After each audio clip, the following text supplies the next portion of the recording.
Helicopter নয়, চুপিসারে কেন্দ্র পরিদর্শন।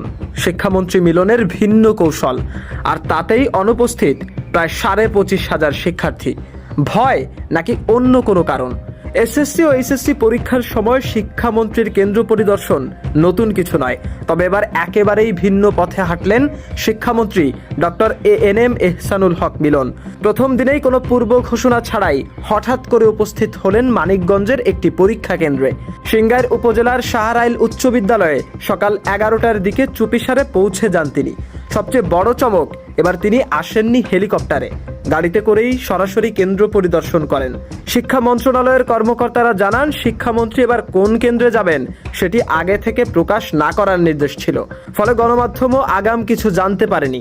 দিনজুড়ে জেলার একাধিক কেন্দ্রে নিঃশব্দে বিভিন্ন কক্ষ ঘুরে দেখেন তিনি। অন্যদিকে হেলিকপ্টার না আসায় শিক্ষার্থীদের মধ্যে তৈরি হয় মিশ্র প্রতিক্রিয়া। কেউ ভেবেছিল হেলিকপ্টার এলেই মন্ত্রী আসবেন, আবার কেউ মজা করে বলছে ভয়ে ওয়াশরুমেও যায়নি। তবে স্বস্তির খবরও আছে, প্রথম দিনে 11টি শিক্ষা বোর্ডে 25,000-এর বেশি শিক্ষার্থী অনুপস্থিত ছিলেন। অসৎ উপায় অবলম্বনের দায়ে 6 জন শিক্ষার্থী ও 1 জন পরিদর্শককে বহিষ্কারও করা হয়েছে। পরীক্ষা শেষে শিক্ষামন্ত্রী জানান, মাঠ পর্যায়ের ব্যবস্থাপনায় তিনি শতভাগ সন্তুষ্ট। প্রশাসন, পুলিশ ও সংশ্লিষ্ট সবার সহযোগিতায় শান্তিপূর্ণ পরিবেশে পরীক্ষা সম্পন্ন হয়েছে।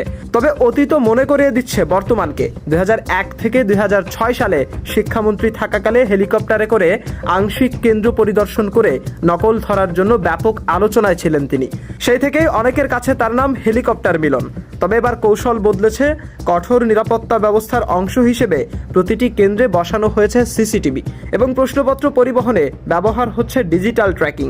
সব মিলিয়ে এবার লক্ষ্য একটাই, নকল মুক্ত সুষ্ঠু পরীক্ষা নিশ্চিত করা। মাশরাফি, আজকের নিশানা।